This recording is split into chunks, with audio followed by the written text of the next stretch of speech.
And so what we're doing is we're processing large amounts of information. We're processing millions of news. We're trying to find the right questions to ask. We're trying to detect what could lead into a large-scale catastrophe. So we have some idea about what hotspots there are in the world, what geopolitical conflicts might arise. But sometimes Polymarket will not have the market. And so that's where I think my nonprofit has an edge on trying to identify the risks. Sure. And putting a thoughtful probability that is explained. In markets, you have the incentive to correct the probability, but also to not give the reasoning so that people bet against you and you can get more of an edge. My idea, one business model I was thinking about was I would love to for these people to pay my forecasting team to run continuously. Yeah. To just tell them when you should go to the banker. Yeah. Just like if you're paying for a banker, I'd love to get that service. I'd love to give that service. In 2011, IARPA, an arm of the US government, found that there was a select group of people that were so good at predicting the future that they even outperformed intelligence analysts with access to classified information. These are the Superforecasters, a select group of a few hundred individuals with consistently higher accuracy about predicting the future than even subject matter experts. And this is true across a wide variety of domains. My guest today is Nuño Sempere, a legendary forecaster whose track record puts him at the top of even greatest forecasters in the world. Among his many credentials, he's a founding member of Samotsvety, a forecasting group which has been described by Scott Alexander as some of the best forecasters in the world. They won the CSET Foretell forecasting competition by an absolutely obscene margin, around twice as good as the next best team in terms of their relative Breyer scores. The point of forecasting tournaments is to figure out who you can trust. The science is spoken, and the answer is these guys. Nuño works as an independent consultant, and he's recently founded a nonprofit called Sentinel, an early warning system for global risks like pandemics, wars, and financial turmoil. Nuño, welcome. Thanks, Adam. So I'd like to start just by giving an audience that perhaps is unfamiliar with the world of forecasting or formal forecasting, modern forecasting, a bit of a scaffolding to help them understand how it might differ from like a futurist that they might see at a conference, or somebody that's kind of hired to just sort of think about the future. Can you walk us through how your process differs? So overall, I'd say that forecasting is a specific tradition of knowledge that was started by Phil Tedlock, who created the Superforecasting team that you were talking about. And it focuses on putting probabilities, specific numbers, on predictions about the world, and then checking them later, which allows you to check if you were wrong, if you were right, by how much, in a way that gives you a feedback loop that is different from the one that you might see in academia or in a futurism conference. Even then, experts and academics are inputs into the numbers that we put and the probabilities we arrive at. It's just that the forecasters aggregate that uncertainty in a way that has a really good feedback loop. Sure. And, just to really kind of drill down here, I think a lot of people, even in positions of, authority with large, like I'm thinking of institutions here, tend to think of forecasts as something like, will an event happen? Right. Yes or no? It's a binary outcome. I said yes, and I was right, or I said no, and I was wrong, or perhaps there's a date associated with it. What you're doing is quite a bit more sophisticated. You'll tend to put you think of things in terms of percentage terms, right? Across, like, let's say 100 different forecasts that you make. Some might be 99% near certainty. Some might be 10%, 1 in 10 chance of happening. And with the idea being ultimately that across all of these different forecasts and all these different events, when you analyze in retrospect, the ones that you said would happen 10% of the time should happen roughly 10% of the time, right? And then you can assess, like, who's the best at this by essentially plotting a regression and coming up with what your error is. Right. Here's a nice example. Yeah. I was at the forecasting conference and they gave me this coin. So if I throw the coin and I see it's either heads or tails. So then I look at it and then I see whether it's heads or tails. So I assign 100% to the correct outcome. Yeah. But then you don't know which heads or tails it is. Mm-hmm. So you assign 50%. Right. So this is the simplest, most cookie cutter example of a probability. Yes. If you throw it twice, then you'd have a 25% of two heads and two tails. Sure. And so on. Yeah. And so you want to have that calibration. Mm-hmm. But then for events that are much more complex than just coins and don't necessarily have that need of a structure. Right. Like wars, presidential elections, many other things. Sure. So why don't you kind of walk through from the very simple example of the coin, where the probabilities are essentially can be like almost deterministic, through to something that's like slightly more complex, and then through to like let's think about something that's like a reasonably common event type. You're talking about like you mentioned the example of a presidential election, right?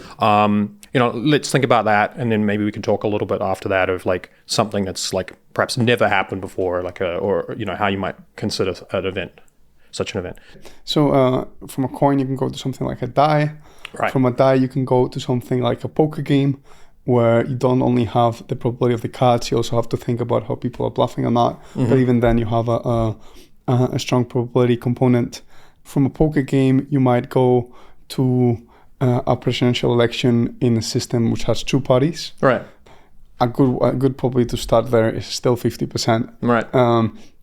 In part because if any of the two parties are too far away from 50%, they have more of a reason to compromise on their policies. Right. So that's a good starting point, and you can do polling, you can do statistics, you can ask people what they think other people will vote. Mm-hmm. You can look at people's popularity rankings and see whether incumbents have an advantage or not. So this would be an election in a place like the US. Right. Nate Silver became quite famous doing this sort of thing, like disaggregating high level popularity polling across the country, sure, looking at individual states, mm-hmm, which is obviously the level at which presidents are elected. Mm-hmm. And he was doing a few more things as well, right? Looking at quite a sophisticated model that looked at previous elections. Yeah, he looked at previous elections.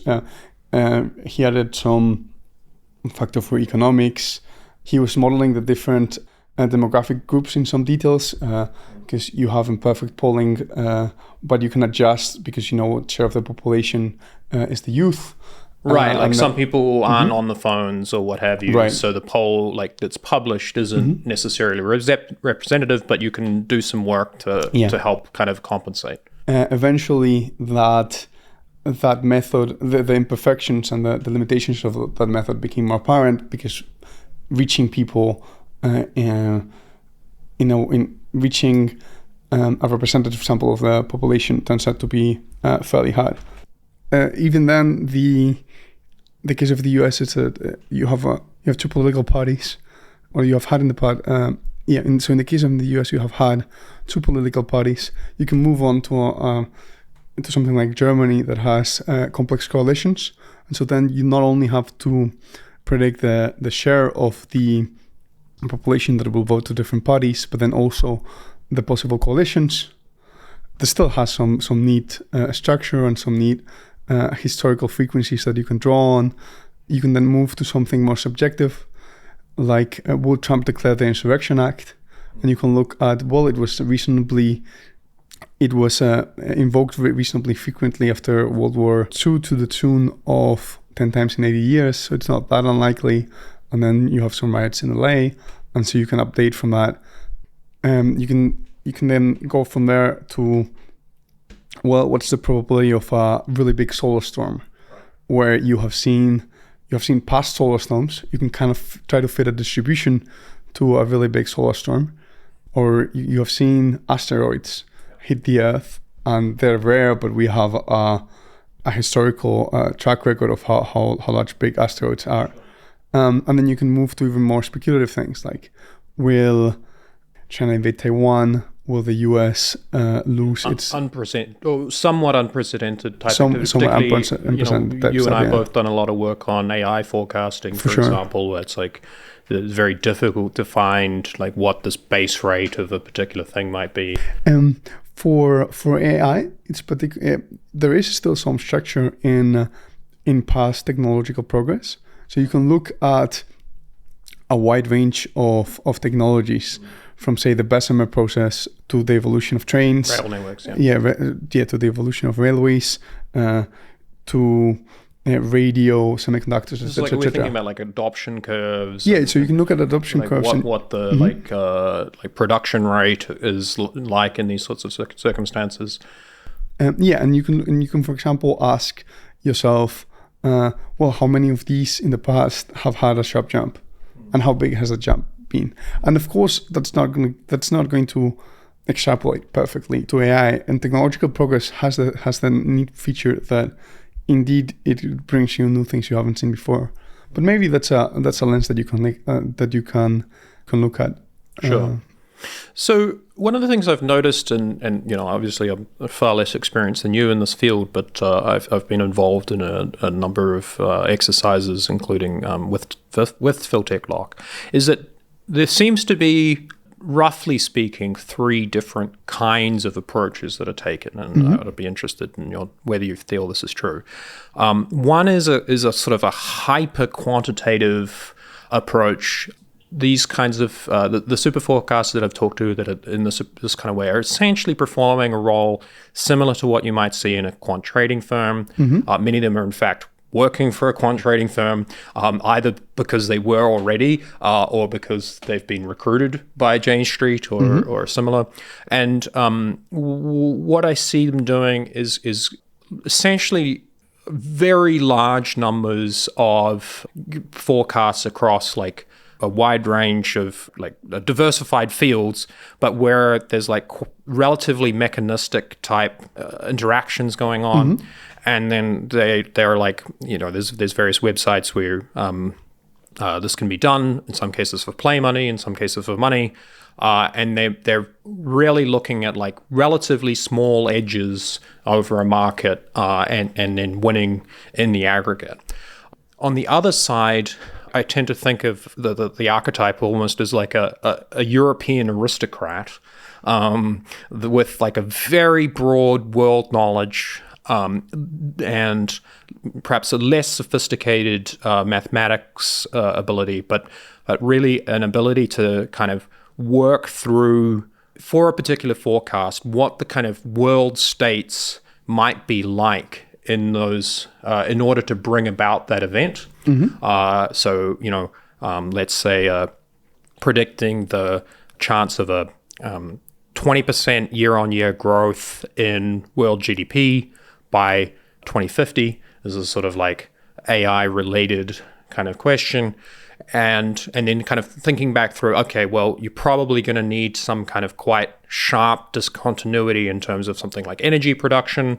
And then we can, and for example, but some reason that's sort of held back, maybe with a pandemic, and then you kind of can go through the base rate kind of process that we talked about there, multiply these probabilities together across like a wide range of these potential worlds that lead to this particular outcome. And then, the probability is kind of like the weighted sum of these events. And there's a third approach. And then there's a third approach, which is like what I call, maybe there's a fourth, but I think of like meta forecasting ultimately, where, and I think Ezra Karga, who works with Ted Locke, is perhaps done a lot of work in this space.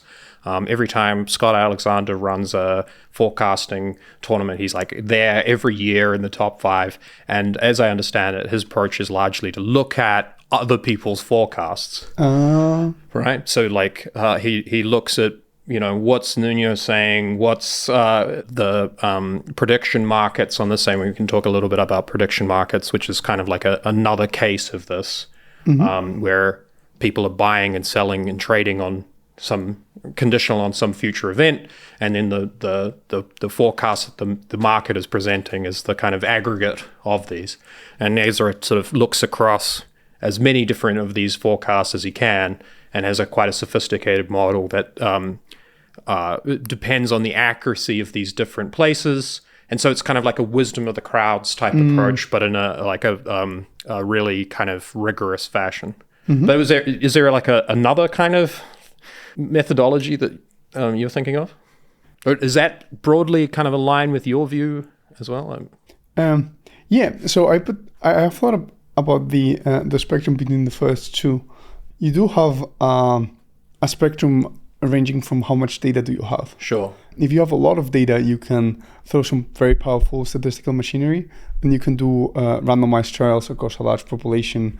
If Norway has some really good surveys, if you have even more data than that, you're maybe YouTube that has data from what people click on, and you can train machine learning models to make recommendations. If you have less data than that, you can still look at what the historical frequency of something is, and then make some adjustments based on judgment calls about how different things are. So that's the spectrum that I was thinking about.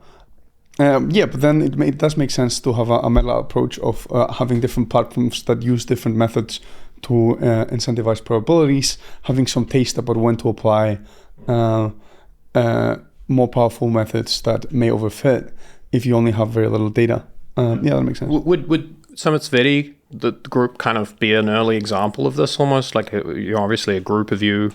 You're discussing different ideas. You're coming up independently with your own forecasts, debating them. You kind of ultimately come with a meta forecast. Right, yeah, for sure. The group is much stronger than the individuals alone, even though the individuals are fairly strong.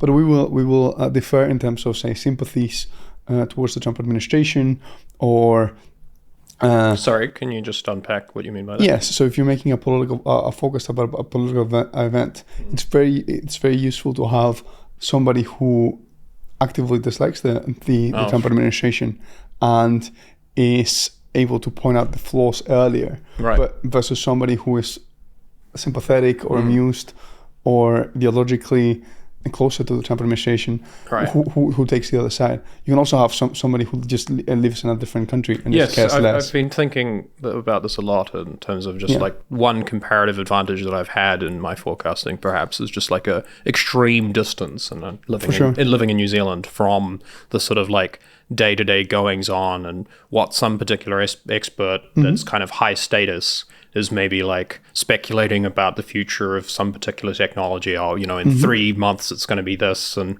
and maybe he's right, but like this is kind of almost back to the original insight of the Tetlock's 2011 study, is that more often than not they're not right, or at least you can outperform their predictions by taking a kind of a broader based approach. Yeah.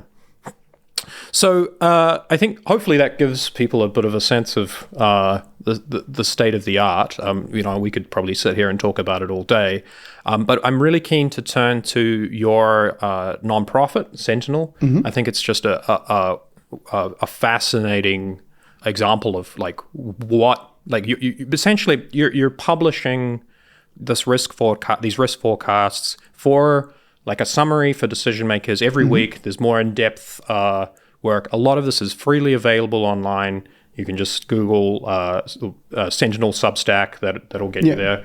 Yeah, can you tell us a little bit more about it? So there are many topics that you can focus on. The niche that we've chosen are large catastrophes that could kill over 1 million people. In part because we think that the importance profile of this is, in part because we think that focusing on them is valuable, in part because other people are covering other parts of the space. Right. And so what we're doing is we're processing large amounts of information. We're processing millions of news. We're trying to find the right questions to ask. We're trying to detect what could lead into a large-scale catastrophe. So we have some idea about what hotspots there are in the world, what geopolitical conflicts might arise. We also have a level of uncertainty and willingness to be surprised. But we also expect that some of the worst catastrophes are things that we may not see coming that long beforehand. Because in part because if we if we could, it would have been easy to prepare. Right. And then It's like Rumsfeld's unknown unknowns. Yeah. Yeah. you can do something that Nassim Taleb is not gonna like, which is to say, okay, what's the frequency of black swans Right. Okay. that you have seen Sure. over the last 20 to like 100 For a years? certain definition of black swan, like Yeah. at the state level, for example. Yeah. And Yeah. I mean, Nassim Taleb is not gonna. My inner Nassim Taleb is screaming because he's saying, "Oh, you can't really model outside. You can really model distribution, stuff outside the distribution, but you kind of can. You can Sure. think of like how often our society has been greatly surprised by events. Right. But would these be essentially? Do you think that these? It's quite interesting. Do you think that these are like uncorrelated? Like, what would a state, let's say, do with this information? Like, is it purely academic? Just thinking of the black swan type thing. Like, we haven't had a black swan in 4 years, so like we need to be kind of preparing or what? Yeah. So let me give you a historical example Right. of what you could do with this information. Mm-hmm. Before nuclear weapons arose. Mm-hmm. It was really difficult to think that they might exist. Only a few physicists were able to conceptualize them. Right. And then even the same physicists that actually created the weapons were saying that they might be impossible a few years before. Right. Similarly with say radar, a bunch of improvements in semiconductors, flight, that kind of thing. So for me, the takeaway is that your threat models should contain some weight on the specific threats that you might be worried about, say AI, bio, great power conflict, and so on. Right. But they should also have a chunk on response to things that we can't currently think about. And so, for example, if the U.S. is the U.S. recently renamed its Center for AI Safety within the government to the Center for AI Security, and as part of that, they said, okay, we're going to look at demonstrable threats. So we're going to look at cybersecurity, bio, and a couple others, right? This is mainly in like response to the kind of idea of China kind of stealing tech and so on. Yeah. So this, yes. So you can making use of their own tech for like drone warfare and so. We can get on to this a little bit later, but just kind of in the abstract. Just to wrap up that point. So you can answer. So you can create a response, or you can be worried about specific threats. But if you look at the number of black swans that we've seen over the last 100 years, there have been a fair number. So so that influences our approach, and we want to make forecasts on large scale risks sooner. Sure. So this idea of black swans. So let's say we look at this frequency, and one could argue it's almost constant throughout the 20th century. Yeah, maybe. Or every few years there's some like completely game-changing technology or event. Would the primary takeaway for a state ultimately be something like maintain flexibility and slack in order to be able to have capacity to respond quickly to something that's unexpected? Yep. Right. Okay. What nothing much else that one can do in that space, or do you think there's? One can look at common points of failure, and I could say food supply. How does your food supply look like? Right. Okay. And Europe is massively subsidizing. Its agriculture sector. Sure. Which most years is pretty wasteful. Right. But what it does get is non-dependence on on Ukraine, which used to produce a lot of wheat, right? Sure. Okay. Yeah. Cool. So I mean, one of the things that I'm like, so you've got the Sentinel published weekly with more in-depth work as well published alongside, but there's like a risk summary. Which is roughly like it's an executive summary almost. Really, it's like a page or two, just breaking down. This event has occurred, and then here is the likely or our assessed likelihood of potential follow-up events. So it might be the trade tariffs have come in place, and then here's kind of our expectations for how that might go, or the risk of global recession.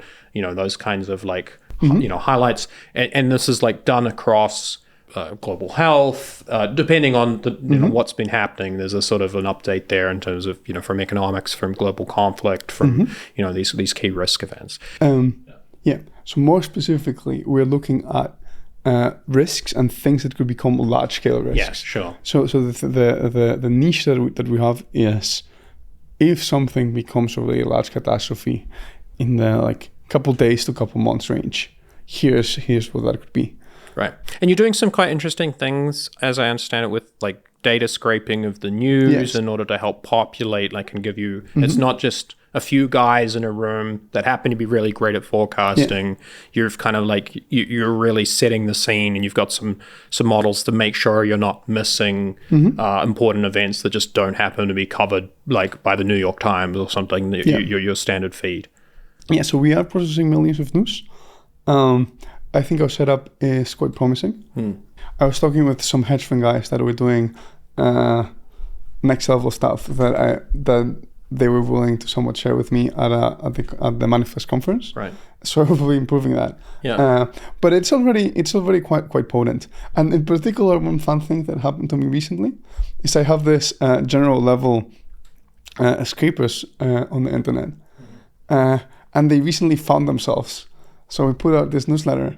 So my scrappers went through the internet and said, "Oh, you might this resource is highlighting and it's risks, your own thing, and it's my own thing." Yeah. Well, I mean, it's good. It's clear, some degree of the increasing salience of your your so work. it's a function of the increasing salience of the thing that we're doing, but then may also it long continue. May it long continue. Sorry, go on. Yeah. But also that our general purpose passes are finding what we want them to find. Sure. Yeah. Perfect. So, I mean, like I said, if there's one takeaway, go and look this up. But it seems to me that this is just you've got some of a team of the world's best forecasters, and we've established now what that means.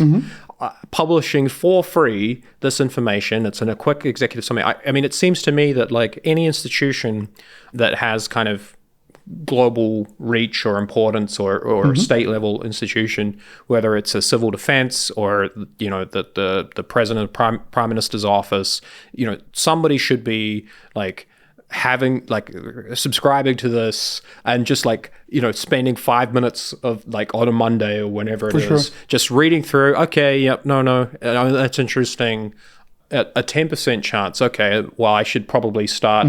I'll direct somebody to just go have a little look into that and see what our exposure might be. Or conversely, there's a social media contagion is a thing, and panic spreads and so on, and everybody's suddenly talking about something. We've you see this time and again. The tendency perhaps would be otherwise if for inordinate amount of resource potentially spent on something that is for a few days considered to be almost certain, but you talk to people that with the sort of more of the rigorous approach, and or read this newsletter, and maybe you only see it's a 20% chance or something. So you can just calibrate how much attention should be paid to these different things, as well as black swans aren't black swans for everybody, right? They're very common in New Zealand. I don't know if you know the original story, but it's for Europeans, it's well, swans are white until they're not. But there's information asymmetries. Chances are, with all the work and the infrastructure that you're putting in and continuing to prove it, there's a good chance that there'll be times where you're aware of something, a category of threat that might just otherwise completely pass by, and never be considered at all, unless. For sure. Yeah. It can be quite anxiety-inducing to be to have a sense of all the bad things that are going on. Sure. Yeah, I can imagine. So what kind of do you see? I mean, you wouldn't necessarily know from your subscriber list, which might just be an email address that. But are you seeing sort of an uptake in institutional kind of use of this fashion, or is it mostly kind of nerds like myself. So one fun thing I can do is I can look at the domain name of an email. Right. And so if it's a Gmail, then could be anybody. Could be anybody, but then if it has a domain, then I can look a bit more into that. Sure. So we have some nice people listening to it. Right. But we have some adoption across the halls of power, but not that much. Right. We were talking about this before. So maybe this will improve it on the margins. But an interesting kind of related idea to this is that access to power doesn't necessarily corrupt, but can. We could see a situation where Nuño's like sells out because he's really like passionate about some particular thing, and that allows him to affects his judgment a little bit in terms of a particular thing, and like this forecast goes on in this way, and then with the expectation in your mind that might affect a decision maker in a way that you want. And I think this is like reasonably common trend for intellectuals in some respects after access to power. It's very difficult to maintain independence, like true independence, in the way that when you're just some guy without like thinking consequentially about, if I say this, then Y will happen or anything like that. Yeah. If it's just dispassionate, you're putting it out there into the internet.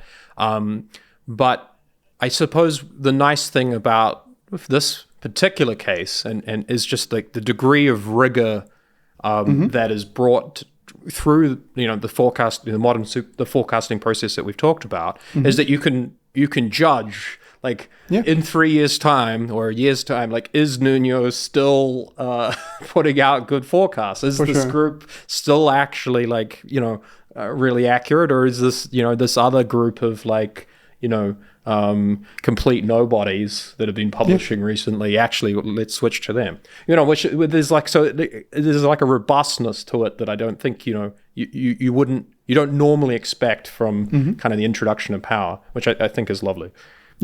Maybe my expiry date is just a couple of years, but then before then hopefully I'll give some signal. So beyond sort of like the like immediate, like, okay, clearly people involved in like national civil defense, like just put it on there. Do you see there being kind of like more applications for this project in particular, or like the integration of the kind of forecasting that we're talking about into institutional decision making more generally? We've talked specifically about this kind of like high level catastrophic risk kind of forecast, but like I just am curious to see like where you see the whole field going as it becomes like more salient and more integrated with institutions. Yeah, good question. I think many of the institutions in the space don't really have a business model. A bunch of the platforms can try to charge fees on trade. So if you're a prediction market and you're incentivizing people's beliefs through financial gain, you can try to get some fees, but that's tricky because people can move to a different platform. You can try to get donations, but that's in some sense maybe a different problem than forecasting, and so building institutions there is somewhat tricky. You can try to be a hedge fund that makes money but doesn't make their judgments public. So to some extent this is something to figure out. So this is on how is the field trying to, those internal to the field, what the directions they're going. How they're trying to, they're trying to produce value, but then also to capture a fraction of it, and that loop is quite interesting. And then to the other part, maybe to the other implicit half of the question would be like who gets that value, and you can have a range from individuals to large institutions. Right. So if I say that the chance of Russia using a tactical nuke has risen a bit, then if you're nearby, or if you're in the region, maybe you want to move to the countryside for a bit, that be an attainable but very small impact. You can influence the small institutions. Maybe you have a company that is geopolitically exposed, that does China-US trade. You can think of large insurance companies that might also want to have models of exposure, and we're trying to do some work there. And then there's a lot. You can think of larger and larger companies, and then states. So, but to some extent, figuring out how to integrate the forecast with existing institutions, and how to build institutions that can integrate themselves with people making decisions is a different flavor of a problem than just making the forecasts. Sure. So in most cases, I think at the moment, either the information is public in the sense of it's published by yourselves, or you can go on to a market like Polymarket, and just like there'll be some question there, a bunch of people are trading, you can kind of get a general sense of, okay, this is like the likelihood of a particular event happening. And I think like the recent US presidential election was like quite a good example of that, where the Polymarket had like a significantly higher win percentage for Trump than the kind of like the general punditry. In part, quite interesting because a large trader made a very high volume conviction trade, which is quite interesting because it brings the subjective factor that we were talking about. So it's not just the coin; it's the conviction and the willingness of somebody to put their money behind that coin. Yes. And in that case, as I understand it, they'd done like an enormous amount of like quite innovative work with the idea that many of the polls contained a systematic bias because people were unwilling to say kind of to a stranger that they were going to vote Trump. Yeah. And then quite a clever kind of approach was to do some selective polling in key states and ask people what they thought their neighbors were going to. So I suppose there's a few things here. One is, it's interesting that you've got this like mechanism now that these markets are sufficiently like sizable and mature to incentivize that kind of not only thinking and investment into like the getting an edge in that sense, but also it's probably like difficult to overstate how valuable this is to like the general public, right? Like whether it's companies, previously you've only got like access to, whatever the kind of Gallup poll is saying, and then suddenly you've got something which is objectively and verifiably more accurate, and you've got like these various incentives for people to kind of spend quite a bit of money, but only in the cases that they feel that there's a significant mispricing. Right. Because you've got like the situation where like most questions are probably pretty well covered by like general consensus or what have you. Like as a society or as an institution, whether it's a business or a government, doesn't want to be putting a whole heap of resources into asking detailed questions and getting some really like smart people on every single question when, like instead we've got this kind of emerging incentive structure that is like really only kind of, creating those kinds of incentives to do that really innovative stuff when, the market is, or they feel that the market is wrong. Yeah. And they get paid out if they win. If they don't, then they, then it's really only them losing. Yeah. Rather than this, like the public. Yeah. So so I'm generally a fan of these platforms. I think that the property that the people who are very often get a larger bankroll is really interesting. At the same time, they do have limitations. Maybe the most salient to me is that sometimes they don't have the question. So if you have a liquid market with the possibility of winning $1 million if you do the best research, Polymarket is going to be really good at that. Yeah. But sometimes Polymarket will not have the market. And so that's where I think my nonprofit has an edge on trying to identify the risks. Sure. And putting a thoughtful probability that is explained. Because in markets, you sometimes, or in markets, you have the incentive to correct the probability, but also to not give the reasoning so that people bet against you, and you can get more of an edge. Whereas we just do make the reasoning public, which is something we could also improve, though. Okay. But there's other kind of failures of markets, these markets as well, right? Like they're sort of have like a systematic problem with like when the probabilities get either very, very low or very, very high, especially relative to because you end up with, like, let's say, like, some people just have like some mad conviction that like aliens are going to land, you know, for example, or that, like, you know, this particular thing, and so in actuality, but the you know, it should be 99%, not 98, but the incentive for like a market participant to like close that gap between, like, so if they're buying at 98, they only stand to, you know, make a 0.2, you know, a 0.2% return on that, in which case, like, it's depending on how long it takes for the market to close, it might be an event that's happening in 6 months' time. They're better off just buying bonds, like, you know, from the government or something. And I guess sort of related to this is the fact that they really struggle with like longer time horizons too, right? For similar reasons. Yeah, for sure. So extreme events, long time horizons, you know, which is kind of exactly the niche. Well, I mean, we don't have that long horizons, but yeah, on something like the 2 month scale, it's only considered long term by hedge funds. Like, we're making a long term play, and it's 2 months. Sure. But I guess also, like, very, like, and the another thing would be just very short time horizons as well, right?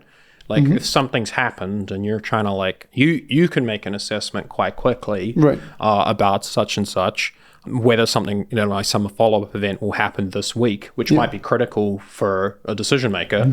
But a market, by the time, you know, it's being created, people become aware of it, are trading in it, and, you know, the price reaches some equilibrium. That might take, you know, weeks.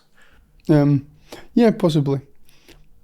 All right. So to turn now, you besides your nonprofit, which you know, people should donate to, you also do some consulting work as well. People can hire you for, I think it's like currently $150 an hour, but maybe that's like going to rise rapidly.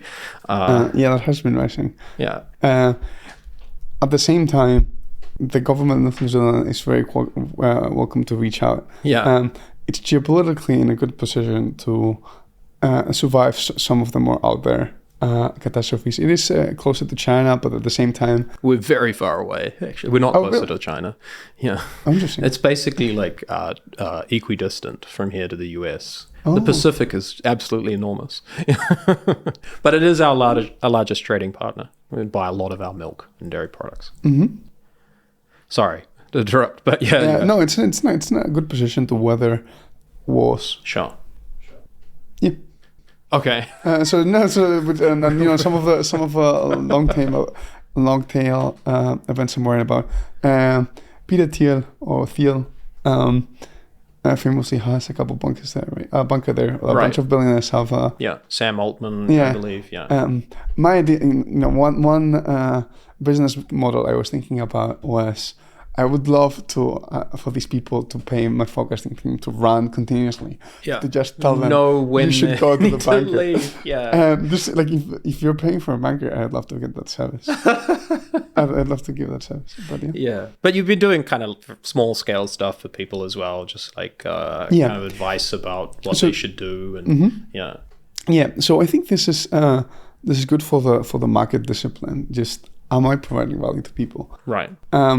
At the same time, what I really want to be doing is building this institution up. Sentinel. Yeah, I want to be building Sentinel up. Right. I think it's a good niche. I think we have some good core forecasting, and then I'm juggling the funding and the distribution. So the listeners and readers, the people at institutions that could use it.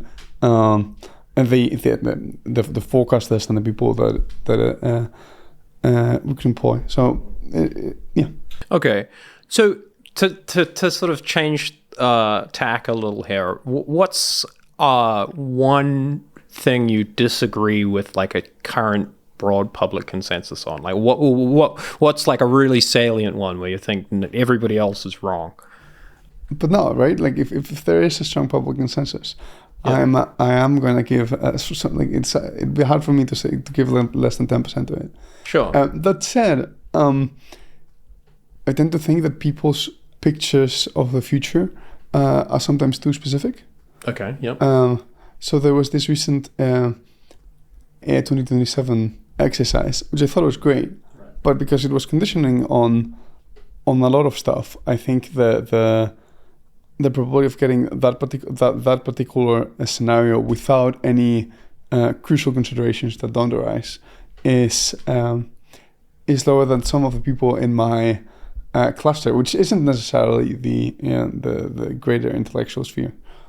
I think this idea of people being like way too like crystallized about the future is like extraordinarily common, both in like general society.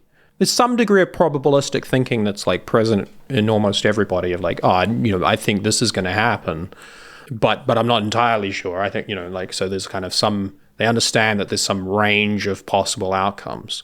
But I think that maybe it's particularly in this day and age where, given like just how much change we're seeing, that really people should be a lot more like fuzzy about like the exact shape of what that ends up looking like, rather than kind of specifically pointing to like this and this, and it's every time this is a very classic like futurist conference sort of thing, for just as an example, which people love, because it's like often these people are quite charismatic, and paint like a really vivid picture of the future, but it's always like, we're going to see like autonomous vehicles in every city, and you're going to have people won't be able to drive normally because they all have and you can kind of construct the scenario which is like 8 or 9 different layers of what's going to happen with the street lights and regulation and so on, and I think it's probably true that like pieces of this puzzle are quite likely, but that like the combined probability of all of them together is actually extraordinarily low. It's just an interesting one. So but in some sense I do have sympathy for that, because painting and conceptualizing different futures it's still fairly valuable, and it will fit into my models. But if I have to think about the actual uncertainty that there is, that's to some extent a different question, right? Right. All right. I was keen to kind of talk about China. We raised it earlier, I think in the context of Taiwan. The forecasting conference that we've just been at, one of the perhaps primary topics of discussion. There seems to be quite a consensus here that maybe that's one answer to the question I asked earlier, is like people seem to, I think people here and over the last 3 days seem to be much more bullish on, China's kind of near to medium term prospects than maybe the world as a whole, which I think is maybe still caught up a little bit in, what was true perhaps 20 years ago. Friends of mine kind of are still have a model of like Chinese manufacturing as being like extraordinarily labor intensive, and that's why that's the source of their competitive advantage. Whereas in fact you're talking about a situation here where it's the world's like center for manufacturing engineering, like and engineering excellence. They've got an extraordinary number of extraordinarily talented engineers, and like modern factories that are I think perhaps still somewhat of a meme in general, but we're getting there, or they're getting there, of like dark factories where just raw materials come in and like finished products come out. But I just wonder, like, you've obviously had a whole host of conversations on the topic and made a series of making forecasts, including in Sentinel, on China. Can you give us a bit of a sense of just like where you see the, across like economics and military, where and so on, where you see China going in the sort of the next 3 to 5 years? Right. So to frame the discussion, the probabilities that I've seen across various forecasters and at this conference are very roughly in the like 10-15 to 60% range that China will invade Taiwan by 2030. Yeah, which is... so it's not 0.5%. It's not 95%. It is, it's in that range. And surprisingly, so I came in here with being in the lower range of that. And even then, part of my probability was that if China has the capability of actually invading Taiwan, it may not have to. Sure. So even then, I'm not saying that China is...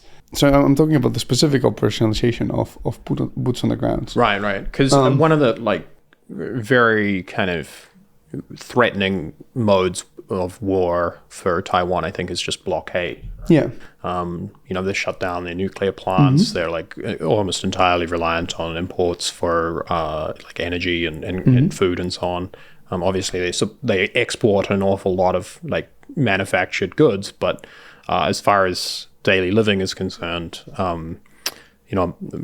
incredibly vulnerable to blockade. And with the changes that we've been seeing in the last, even this year, such as in the Red Sea, and the vulnerability of, up until very recently, almost kind of unquestionably supreme U.S. naval power. For people who are unaware, there's a series of cases where an F-16 was shot down by Houthis. I don't think it was shot down. I think it fell from the aircraft carrier. That's right. Sorry. Because the ship was under attack, and they had to take the ship is going, but then moving it so that the missile doesn't hit. And this happened twice, right? And then that led to the carrier group essentially withdrawing from that particular theater. It's a bit more complicated. It's a bit more complicated. I think US did a massive, a pretty large bombing campaign, and it spent hundreds of millions. Right. If you hundreds of millions maybe. Yeah, I did the math at some point, but like a lot of money bombing Yemen. Right. Employed a whole lot of its reserves of munitions. You did have this incident.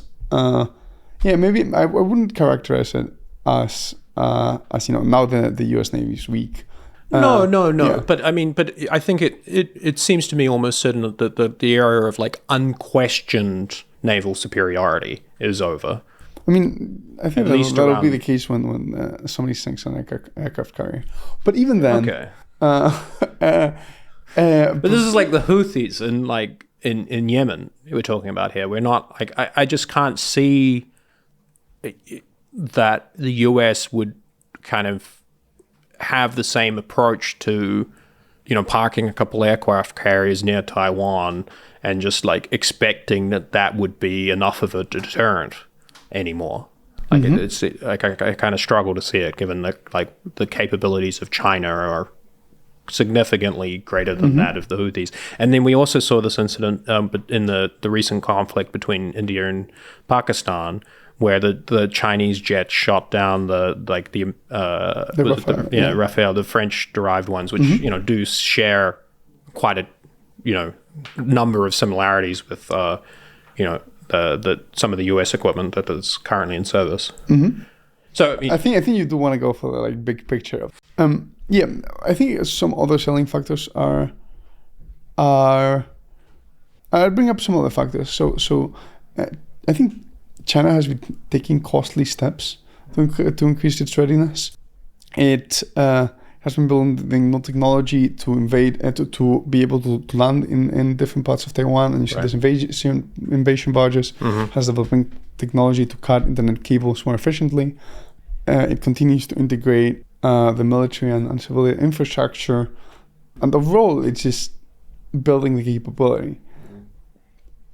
Whether or not it uses it, or whether it's just a kind of a stick to kind of threaten with. Yeah, for me, the another selling aspect of the Houthis, the Houthi-American conflict, wasn't so much that an F-16 the flame fell over, as having more hotspots that distract the US.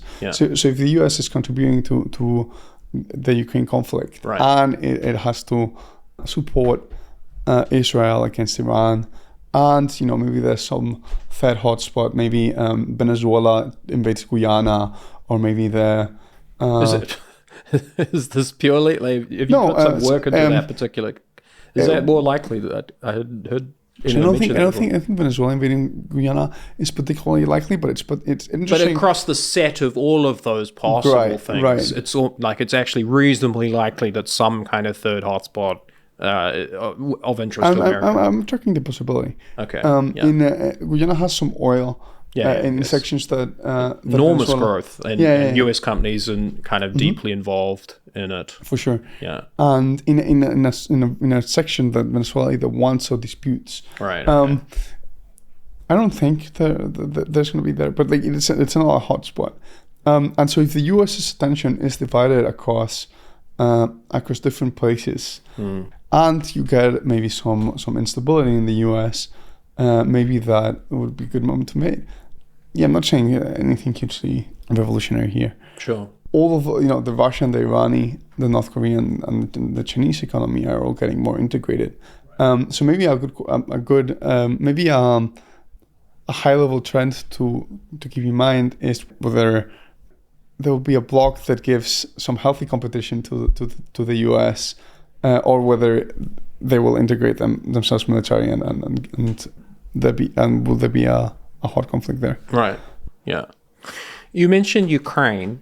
I imagine you'll have seen the images of fields that look like they're covered in silk or something, of just all the fiber optic cables, just absolutely covering the ground almost as far as the eye can see. This one photo I've seen, which I assume is representative of like a lot of the front.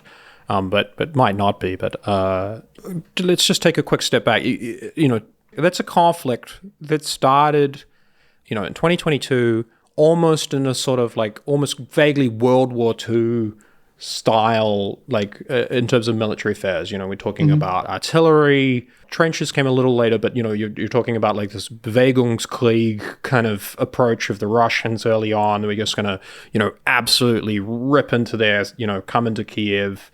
Trenches from that World War II, trenches World War One, Right, and then like that fails because the U.S. and some heroics at the airport outside to like stop the landings. But in any case, it devolves into like a quasi World War One style kind of artillery and HIMARS conflict for a period.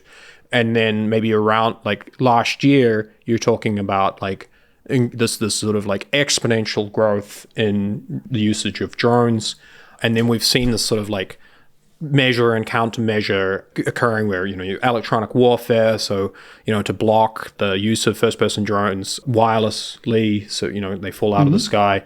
And then the response to that being utilizing fiber optic cables so that you're, in a big spool, so that you basically, you're not wireless. You're just flying this thing and it's got a very thin little thread. And now, like, as I said, you're in this position where it's just like, that's the war. The nature of the war almost is like primarily a drone war with like, both sides rapidly like ramping up production. You're talking about a complete revolution there. Do you see, so there's a few questions that come from this. Like, do you see that as being the kind of the end state of that conflict? Are there other is there another revolution in the nature of that war or war in general coming? And like autonomy, for example, is something that's been mentioned in these circles. Or is there some other technologies that you think possibly likely to change again the nature of the war? And then, of course, like there's also this quite dramatically recently. There was a sort of like the mother truck deep into behind Russian territory, destroying a number of strategic bombers. It strikes me that, or it concerns me that, if this war continues, you may end up with a degree of total war, like unprecedented in like human society, where it's just like like it doesn't matter how far behind the lines you are. You know, there's going to be potentially like drones flying around, like, you know, taking out bits of infrastructure and so on. Up until now, it's been like, with the exception of strategic bombing, like relatively contained in terms of like on the front. Whereas like I don't know what it does to people psychologically, but anyway, I'm just curious. Like, how do you see this conflict evolving? I'm not sure. One aspect that's salient to me is the similarity with the Spanish Civil War, where you have with the Spanish Civil War, where you have different sides testing their own technology, which then diffuses after the conflict is over. Right. So I'm not going to be able to predict what the next turn is going to be, right. But I can make the meta level prediction of, you are seeing rapid innovation in war, as you saw with radar, with submarines, with as you see in wars, because people have a real need to cut through the red tape, and Ukraine sees this as existential. So I can make the meta level prediction of, okay, what happens with the diffusion of these technologies? What lessons are different players taking from field? So diffusion of technology. I mean, like in terms of like right now, most of that expertise is like highly concentrated in the conflict. Yeah, right? China's producing a lot of drones, but they won't necessarily have like the knowledge of, you know, just that kind of in-depth understanding of how to use them strategically and so on. And I mean, it's quite close to, but Russia will. Right. So that's what you mean by like a diffusion of both the production capabilities, like specific to like war drones as opposed to like surveying, and also the how to use them like at the operational level, at the strategic level. But then also if the conflict ends, those that production capability will remain. Right. And there will be a profit motive to sell it to other countries. Maybe Ukraine to the west, China to either use it for its own. Something. Most of the Russian ones produced in Iran. In Iran, yeah. Sorry, you were saying. Yeah, I'm actually not sure what proportion is produced in Iran versus China. China is surprisingly signed to both sides, which is very amusing to me. Yeah. Something I'm also worried about in the background is what will happen with conflicts in Africa that are just going on constantly. Russia has used its Wagner group, which is now I think called somewhere else, to intervene systematically in the region. Yeah, particularly like north. Yeah, Mali. But then separately, it also now has tried to prop up its presence in Libya. Okay. In part to have access to the Mediterranean after potentially losing the Syrian after potentially losing the Himalayan air base. Yeah. So it's interesting how these conflicts kind of globalize themselves, right? Right. Right. France is also Macron is also saying that if North Korea keeps supporting Russia and Ukraine, maybe France will support South Korea, which is also like it makes total sense, but. Well, how would that look? Does it technology transfer? That doesn't. Yeah, it's interesting. As I understand it, South Korean military technology is like broadly comparable with anything that the West is producing. I know Poland like purchased a whole host recently, perhaps somewhat controversially, instead of from Rheinmetall in Germany. Is that just like, is it rhetoric from back on? You're not sure. Okay. Yeah, I'm not quite following that, but I'd have to look into it.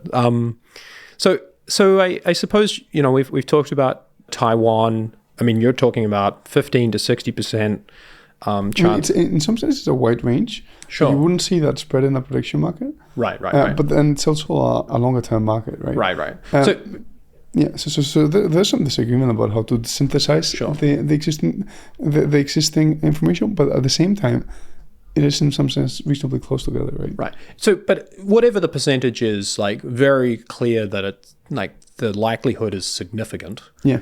And that is, given the operationalization you were talking about earlier, is only a proportion of the total risk of, because you're talking about boots on the ground.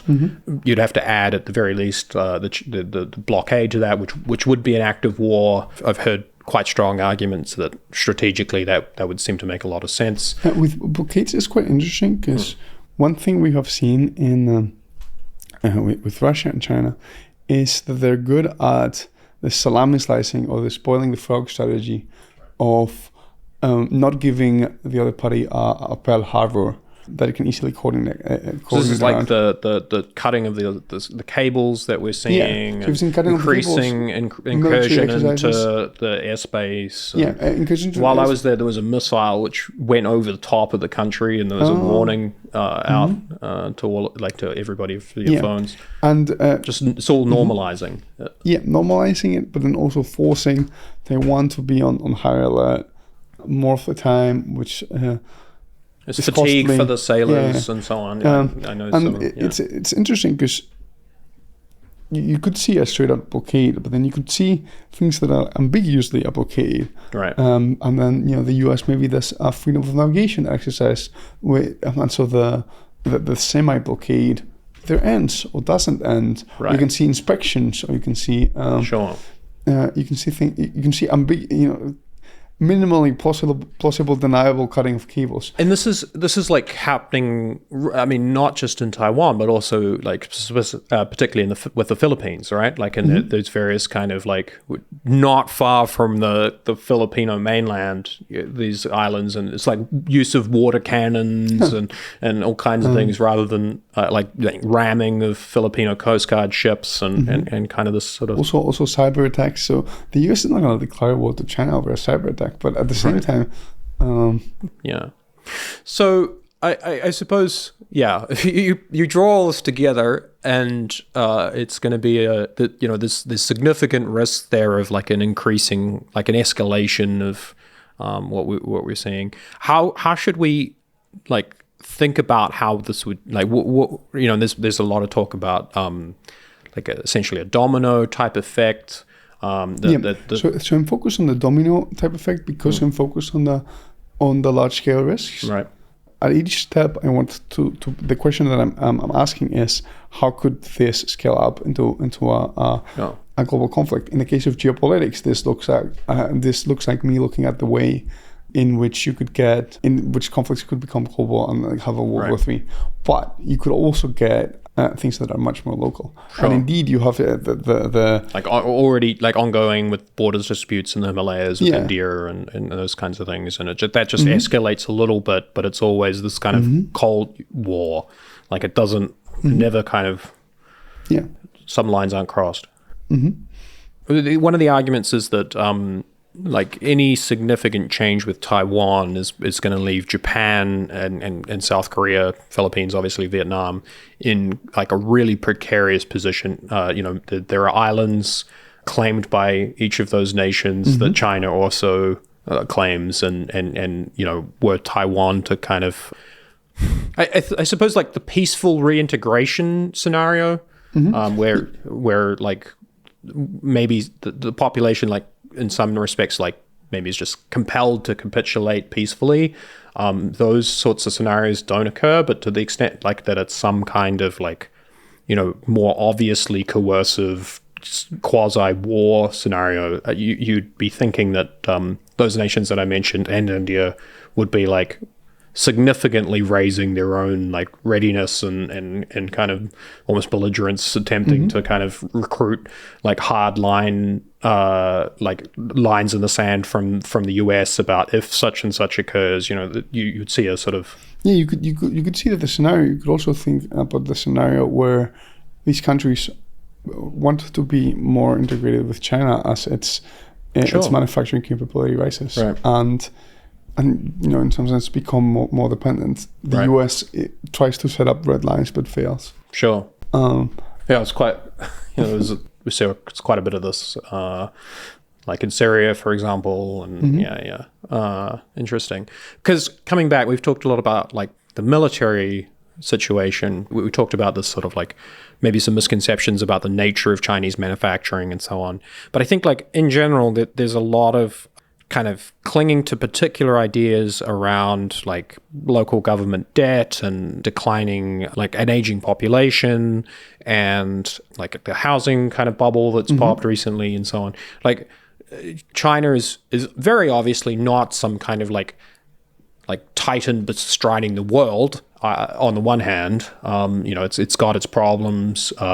It's a range of internal tensions. There's some extent to which like the President Xi is kind of a single point of failure that creates these kind of like really, really dumb things happen at times because of the nature of the bureaucracy, like with the Shanghai like attempts to be zero COVID long after there was that ship had long since sailed, but people are just like bolted into their apartments and kind of like but the flip side of that is because I think those sorts of things can often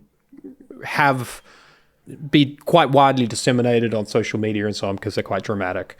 The flip side of it is like that actually economically China's in a very healthy position and is producing all kinds of value that like you're sort of saying that peer nations, surrounding nations and Australia, New Zealand obviously are like keen to be a part of and continue to have access to Chinese markets and so on and if depending on how these the current trade situation develops with US tariffs, a lot of that could really end up pushing those much closer economic ties to China, right? Right. Let me give you some pushback on. Yeah, I think you have in mind the picture of a listener that thinks that China's gonna fall tomorrow because of their or like paper tiger, right? Sure. Or but many communist regimes are like very strong on paper and maybe not nearly so much in practice. I have some sympathy for that. Like, sure. It's hard to see regimes falling before they do. So maybe the forecasting perspective would be, okay, fine. So you give like a 1 to 10% chance of it falling over the next however many period, and then the Communist Party just falls. Fine. Like that doesn't seem like. Maybe I'd like disagree with that, but I don't think it's crazy. Yeah, so if somebody disagrees with you on this frontally, the forecasting perspective would say, yes, like assign a 10% chance to China falling in the next 5 years, in the next decade. Right. Maybe because the dynamics we're not seeing, because we just don't have the knowledge. Maybe because the transition after Xi is botched. Right. Maybe because there's an interesting fact there that I learned recently was that the two presidents before Xi were handpicked by Deng Xiaoping. So it was this kind of like great man in history type character, almost like a second revolution within the revolution. And so there hasn't really been any succession up before Xi, and the system is not like well catered to do so. It wasn't particularly well catered to do so before Xi, and Xi has like dramatically reduced the capability of it has centralized power. So maybe it's just as one example of kind of so maybe you give a 10% chance to the Communist Party kind of collapsing. It could also just change its name, right? Right. And sort of formalize that its system is or like a sort of a Stalin to Khrushchev type succession. You could have that, or like a Khrushchev to who was the president before Yeltsin? There was a few. A few of the old ones, right? You could get that kind of thing. Like you could get a few of quite just old guys that are kind of like There's this classic like Pope kind of scenario where like everybody elects like. They end up because they like select the guy that's seen as being like the least likely to be elected, and he's really old anyway, and so we'll just like bide our time, and then we'll and so this happens like a series of occasions. I haven't thought a whole lot, but I would have some sympathy to something in the 1-10% range. But then I would also have some sympathy to something in the 10 to 60% range of China invading. Sure. And a big chunk of that, it pulls it off, and then another maybe like 5% in which China just like blows everything out of the water. Right. Yeah. Okay. Yeah. But I suppose, to my mind, leaving aside succession problems or some kind of like internal black swan type event that means that the support for the party undergoes some sort of like preference cascade where suddenly everybody's like, actually, the hell with them. It seems the country, as like leaving aside the political situation, the country like economically, like socially, that even demographically is like very unlikely to be undergoing some sort of like sudden USSR type collapse anytime soon. Like, there's like empty shelves and, like massive kind of, like these sorts of scenarios perhaps are more popular than they should be. Would that be fair? You don't know about I'm not sure. Yeah, I think to some extent you want to attack somebody else's big picture. All right. I think, but you propose a big picture of my own, of your own that I don't find convincing either. Yeah. I'm sympathetic. I'm sympathetic to it, but I would inject more uncertainty. Sure. Well, like I'm just trying to paint for listeners like an alternative viewpoint. I'm not. Yeah. Okay. Fair enough. Look, I mean, was there anything else on China that you've been thinking about that you think, or more generally in that kind of that geopolitical space that you think we haven't talked about? I'm curious about New Zealand, right? So you're much more integrated in with the institutions there. It helps that we're so small. Yeah. It's kind of like a Singapore, but if it were spread out across the entire U.S. eastern seaboard. Mm-hmm. So what can I tell you? You were telling me that it has already some infrastructure to deal with earthquakes, natural disasters. Right. How do you think that? How does that look like for more out there possibilities? So New Zealand is tremendously prone to civil defense disasters. Mm-hmm. We live on the Ring of Fire. Earthquakes happen, like tremendously geologically active. There are volcanoes. Mm-hmm. We're in the midst of an enormous ocean, and cyclones are not uncommon. But more than cyclones, I think, like we don't tend to get the sort of like Category 5 issues in New Zealand, but more like of like really high winds and so on, but rather just like enormous dumps of rain that cause like widespread flooding. So these are all like reasonably common, which gives us in a funny sort of way quite an advantage in that civil defense disasters in general are not, almost never a black swan, right? Like it's only been a few years, perhaps maybe 10, since the last time that the local or the regional kind of group has had to be spun up, and we've had to rediscover like how the systems work and so on. We had that in Spain with the flooding in Valencia, where we hadn't had that, and so the systems were just rusting. It does. So I think we're kind of lucky in a sense that this is not the case in New Zealand, that you don't tend to have, I mean, I think the real difficulties with institutions often are generational in nature, where you can get, as long as people within an institution learn from people that had been there, it's not ideal, but you're always going to get some degree of retirements and people kind of moving on and so on. And whereas it's very difficult for the subsequent generation to learn from the people that never been through it themselves either. And so you get like a general atrophy of capabilities. And I think that the response to COVID, for example, is quite an interesting one. We were one of 2 nations, along with Taiwan, that became COVID-free. And I was initially like, this surprised me quite a lot, to be honest. It had been banging the drum. I've been paying attention to forecasters in February 2020 and attempting, I was much more junior at that stage, but attempting to sort of raise awareness. We need to deal with this. And I was literally laughed at, like, oh, COVID, like I've got more important things to worry about. And so I was like quite skeptical about our capacity to respond as we would. And, like markets are crashing internationally. Italy was under like this enormous lockdown. And we're sort of like merrily going about our day as news comes out that like there's been some super spreader event at some wedding, and people look like, and meanwhile, literally like the civil defense, like I suspect people in the national centers were beginning to sort of by that point like we should be thinking about this, but certainly at the regional and local level, not like they weren't activated. Nobody was preparing.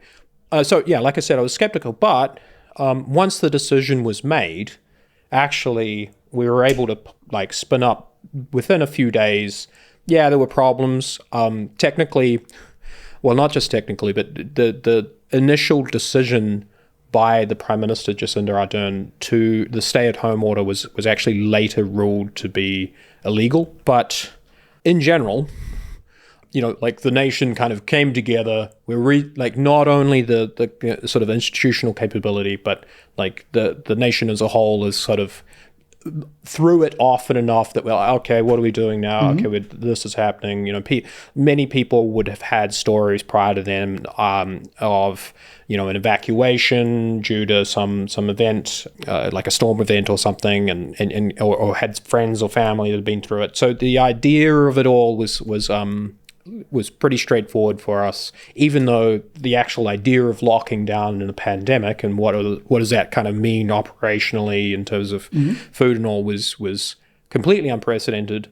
We were able to do it well enough that COVID, that initial strain, disappeared, and we were kind of having big New Year's parties while the rest of the world stayed inside, which, a certain degree of civic pride there, albeit like many people in our position often are, there was a degree of like overconfidence there that, right. These new strains come out, they're significantly more contagious, popular will to like, okay, we're just going to do this forever begins to erode. There was a series of lockdowns that were reimposed, particularly in Auckland, and the government, which was re-elected with a sweeping majority in 2020, popularity like began to tank quite quickly.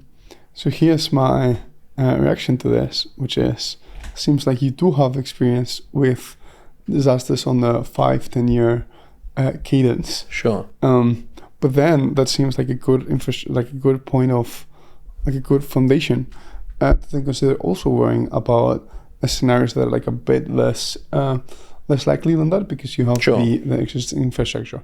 So, and then there is a long road down unlikely or more speculative stuff. You could look at solar flares, and so you have the Carrington event, this very big solar flare that as I understood it, they were like the aurora was like visible in New York during the day, or something. It fried telegraph cables.